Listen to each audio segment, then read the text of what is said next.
नमस्कार दोस्तों, welcome back to my channel. Friends, मैं आप सबका अपने चैनल स्टॉक्स फॉर लाइफ में बहुत स्वागत करता हूं। Welcome to HDFL family.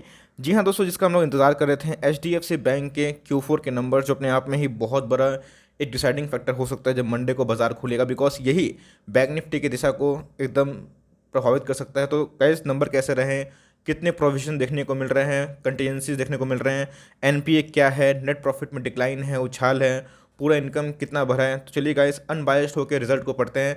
Last में अपना कंक्लूजन दूंगा, मुझे रिजल्ट कैसे लगे, क्या बेचना है, खरीदना है, मौका बन रहा है, और कितना हायर साइड है, डाउन साइड है, क्योंकि एचडीएफसी बैंक बहुत बड़ा बैंक है। तो चलिए गाइस, अपने एनालिसिस को स्टार्ट करते हैं। चैनल फर्स्ट टाइम होंगे सब्सक्राइब कर सकते हैं इस तरह क्वालिटी कंटेंट को सबसे पहले एक्सेस करने के लिए। Now without dealing in for time, let's begin. तो गाइस, आप देख सकते हैं क्लियर कट एनएससी को बीएससी को लेटर फाइलिंग हो चुकी है और मैं ऑफिशियल वेबसाइट से जाकर इसको डाउनलोड किया हूँ। मैंने आपको सिखाया भी है कैसे आप डाउनलोड कर सकते हैं। चलिए गाइस, इसको एक बार देख लेते हैं कि हमें क्या नंबर्स देखने को मिल रहे हैं, बिकॉज ये अपने आप में बहुत बड़ी बैंक दिखाई पड़ती है।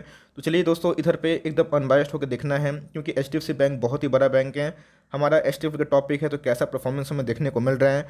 तो गाइस, ये है टोटल इनकम। आपको पता है कि बैंकों की जो इनकम होती है, उसमें जो असल कमाई होती है वो है ब्याज बट्टे का, इंटरेस्ट कितना अर्न कर रहे हैं। तो गाइस, ये इंटरेस्ट आपको देखने को मिल रहा है 1 और 2। तो आपको देखने को मिल रहा है कि इंटरेस्ट इनकम और अदर इनकम को मिला के आपको टोटल इनकम दिखाई दे रहा होगा। तो गाइस, कभी भी हम लोग टोटल इनकम की बात करते हैं तो उसमें जैसे हमने बताया कि कुछ एडिशनल इनकम भी होती है, लेकिन बैंकों की असल कमाई होती है। आप देख सकते हैं कि जो इंटरेस्ट अर्न इनकम है, तो गाइस ये सब रुपीज़ इन लाख है और बहुत बड़े हमें जो फिगर्स है वो देखने को मिलते हैं। तो गाइस, सब रुपीज़ इन मिलियंस हैं। तो चलिए मैं इसको सीधा बोलता हूँ आपको रुपीज़ इन मिलियंस में ही। तो गाइस, ये हम लोग को देखने को मिल रहा है 2,98,8,506, मतलब 29 लैक्स हमें देखने को मिल रहा है गाइस। जो कि मैं रफली बोलूँ तो 29 लैक्स से कितना हो चुका है, 30 लैक्स। मीन्स मैं बाद में रुपीज़ इन करोड़ बताऊंगा, लेकिन आप देखें रुपीज़ इन मिलियंस में तो जो इंटरेस्ट इनकम है वो 29 लाख से 30 लाख हो चुका है।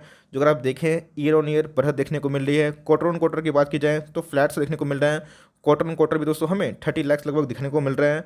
अगर आप देखें तो पूरा एडजस्टमेंट करने के बाद जो असल में कमाई हो जा रही है वो 35,91,763 देखने को मिल रही है। लेकिन दोस्तों इस कॉलम में आप देख सकते हैं कि 38,1750, मतलब अगर आप देखें तो नेट इंटरेस्ट इनकम या फिर अदर इनकम को मिला दिया जाए तो इनके टोटल इनकम में हमें बढ़त देखने को मिल रही है। 35 लाख से कितना हो चुके हैं, 38 लाख। अगर आप देखें क्वार्टर ऑन क्वार्टर भी हमें जम देखने को मिल रही है। 37 लाख से कितना हो चुके हैं, 38 लैक्स। तो इस 35 लाख से हमें देखने को मिला कि इनके इनकम में जंप देखने को मिल रहा है। अब एक बात और देखते हैं कि इनके जो प्रोविजनिंग है, एक्सपेंडिचर है। आपको पता है कि बैंकों का जो प्रोविजनिंग सबसे इंपॉर्टेंट होता है, उनके खर्चे में ये भी हमें देखने को मिलता है। तो अगर आप देखें तो क्लियर कट दोस्तों, operating profit before contingency and provisioning, ये इनके एक्सपेंसेस हैं। तो हमें एक्सपेंसेस में मोरलेस फ्लैट ही देखने को मिल रहा है।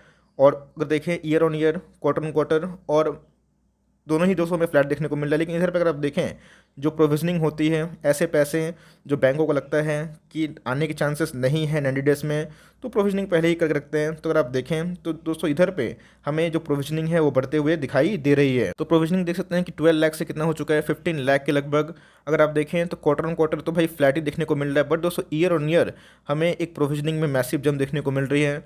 और ये कोई नई बात नहीं है, बिकॉज बैंक भी देख रहा है कि कोविड का जो आउटब्रेक है वो सेकेंड टाइम बहुत डिजास्टर वाला हुआ है, और जिस हिसाब से रीजनल लॉकडाउन हुआ है दोस्तों, इसकी वजह से इनको ज़रूर इम्पैक्ट देखने को मिल सकता है। तो भाई हमें देखने को मिला कि इनके जो इंटरेस्ट इनकम है, इनके टोटल इनकम में जंप देखने को मिल रहा है। लेकिन जैसे मैंने बताया कि प्रोविजनिंग हाई देखने को मिल रही है, तो अपने आप में ही अच्छी बात तो होती नहीं है, लेकिन कंडीशन को अगर आप देखें आप उसको इग्नोर नहीं कर सकते। तो ये दोस्तों इनका असल प्रॉफिट है। अगर आप देखें बैंकों का असल प्रॉफिट प्रोविजनिंग के बाद ही होता है।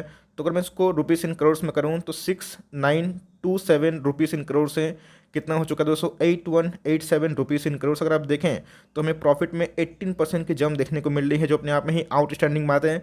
लेकिन दोस्तों इससे कंक्लूजन मत निकालिएगा, बिकॉज आपके स्क्रीन के सामने हमने रुपीज़ इन करोड़ में कन्वर्ट कर दिया। तो भाई 6,927 से कितना हो चुका है, मैं इसको एक बार ठीक से लिख दूँ तो बेटर समझ में आएगा। Okay, now it's better I guess. 6,297 से कितना हो चुका है दोस्तों, 8,187 रुपीज़ इन करोड़। मतलब प्रॉफिट में तो हमें जंप देखने को मिल जा रहा है, जो कि 18% का लगभग है। लेकिन प्रोविजनिंग अपने आप में ही अच्छी बात नहीं होती है, लेकिन जैसे हमने बताया कंडीशन को मद्देनजर रखते हुए हमें देखना बनता है। तो एनपीए कितने बने, बिकॉज ऐसा नहीं कि प्रोविजनिंग जितने भी होते हैं वो पूरा एनपीए में कन्वर्ट हो जाते नहीं दोस्तों। तो हमें देखना है ग्रॉस एनपीए कितने बने हैं, और जो प्रोविजनिंग पहले से करने के बाद जो एडजस्टेड एनपीए होता है, इसको हम नेट एनपीए बोलते हैं, वो कितने देखने को मिल रहे हैं। तो गाइस आपके सामने हैं, आप क्लियर कट देख सकते हैं जो इनके ग्रॉस एनपीए हैं। आप ऊपर वाला देखिएगा, ये भी 12 लाख से कितने हो चुके हैं, 15 लाख के लगभग। मतलब इनके ग्रॉस एनपीए में तो बढ़त था जो पहले दिखाया गया। जो क्वार्टर ऑन क्वार्टर तो बहुत मैसिवली बढ़े हैं, जो कि बिल्कुल भी अच्छी बात नहीं है। लेकिन अगर आप देखें ईयर ऑन ईयर तो हमें फ्लैट से देखने को मिल रहे हैं। लेकिन कोरोना का जो सेकेंड वेव है अपने आप में फिर चैलेंजिंग है।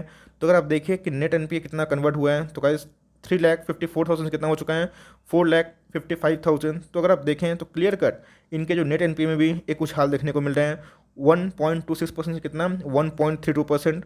और क्वार्टर ऑन क्वार्टर की बात की जाए तो हमें मैसिव जंप देखने को मिल रहा है। लेकिन ईयर ऑन ईयर की बात की जाए तो हमें दोस्तों भी उसमें उछाल देखने को मिल रही है। मतलब अगर आप देखें बैंक की जो एसेट क्वालिटी होती है वो उनके एनपीएस होते हैं, जितना एनपीए कम होगा उतना बैंक एक सेफ जोन पे हमें देखने को मिलता है। तो गाइस अगर देखें तो हमें एनपीए में एक उछाल देखने को मिला है, और खासकर एसेट क्वालिटी इससे डिटोरिएट हो सकता है। लेकिन आप देश की नंबर 1 बैंक के बारे में डिस्कस कर रहे हैं, तो अगर आप देखें तो मैं अपना पर्सनल रिव्यू दूं दोस्तों, तो प्रॉफिट में एकदम ह्यूज अच्छा जंप, डिसेंट सा जंप दिखाई पड़ रहा है, जो एकदम थम्स अप है। लेकिन अपने आप में ये जो एनपीए बढ़ रहे हैं मार्केट इसको नेगेटिव लेता है। लेकिन अगर आप करंट कंडीशन को देखें तो उसके अकॉर्डिंग ही हमें सोचना पड़ेगा, बिकॉज करंट कंडीशन के अकॉर्डिंग ही आपने देखा है कैसे ईयर ऑन ईयर और क्वार्टर ऑन क्वार्टर भी हमें प्रोविजनिंग में जंप देखने को मिला, क्योंकि मार्केट अनसर्टेन है, फिर से लोन डिफॉल्ट होने के चांसेस है। इसीलिए अगर आप देखें मोर और लेस तो रिजल्ट मुझे फ्लैट्स ही लग रहे हैं अगर आप एनपीए के पार्ट को जोड़ें। अदरवाइज प्रॉफिट में ह्यूज छलांग है, लेकिन एनपीए को लेके थोड़ा सा इशू दिखाई पड़ रहा है। तो मंडे मार्केट इसको कैसे रिएक्ट करेगा ये देखना बनता है। तो इसी बीच में एनालिस्टों का क्या टारगेट है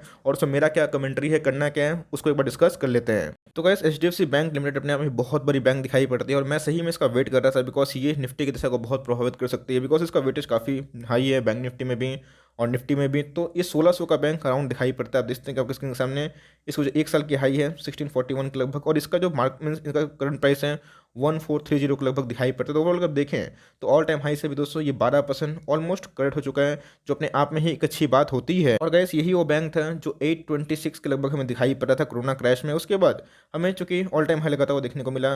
अगर आप मार्केट कैप देखें तो अप्रॉक्स 8 लाख करोड़ की मार्केट कैप है, जो बहुत बड़ी बात होती है। डिविडेंड ना के समान देती है। अगर आप देखें तो इंडस्ट्री पी से सस्ती है, और लास्ट दोस्तों में 54% डिलीवरी देखने को मिल रही है, जो बतलाता है कि हमें ह्यूज एकोमोडेशन जारी देखने को मिल रहा है। तो भाई अगर आप देखें कि क्लियर कट अगर आप इनको दूसरों बैंकों से कंपेयर करें तो गाइस अगर इनके एनपीए के इशू ऐसे आ रहे हैं तो आप पकड़ के चल सकते हैं कि जो दूसरे छोटे बैंक हैं उनमें भी एनपीए के गजब के स्पाइक अप हमें देखने को मिल सकते हैं, और इन फ्यूचर शायद उसमें एक करेक्शन में भी देखने को मिल रहा है। लेकिन देखिएगा valuation wise HDFC bank, ICICI bank, Kotak और एक्सिस है ना, सब में दोस्तों सस्ता कौन है, हमें प्राइस टर्निंग के मामला से एचडीएफसी बैंक दिखाई पड़ता है, और उसके बाद जितने भी बैंक हैं सब काफ़ी महंगे दिखाई पड़ते हैं। उस हिसाब से अगर आप देखें तो वैल्यूएशन के वाइज जो इनकी क्वालिटी है ये बहुत ही रिजनेबल रेट में दोस्तों आपको अवेलेबल दिखाई देती है, और दोस्तों इसलिए पिछले कुछ समय में अच्छा खासा जम दिखाया है। अगर आप देखें इनके रेवेन्यू कंटिन्यूसली बेसिस से बढ़ रहे हैं। इनके प्रॉफिट की बात की जाए तो उसमें भी हमें अच्छा खासा जम देखने को मिलता है। बस शर्त यह है कि जो कोविड की वजह से इनके एनपीए बढ़े हैं, जो दोस्तों आने वाले कुछ समय में शायद ठीक भी हो जाए। तो गैस अगर हायर सेट की बात की जाए तो एनालिस्ट की मानी जाए तो भाई हायर सेट की टारगेट दोस्तों 2000 के ऊपर दिखाई पड़ रहा है।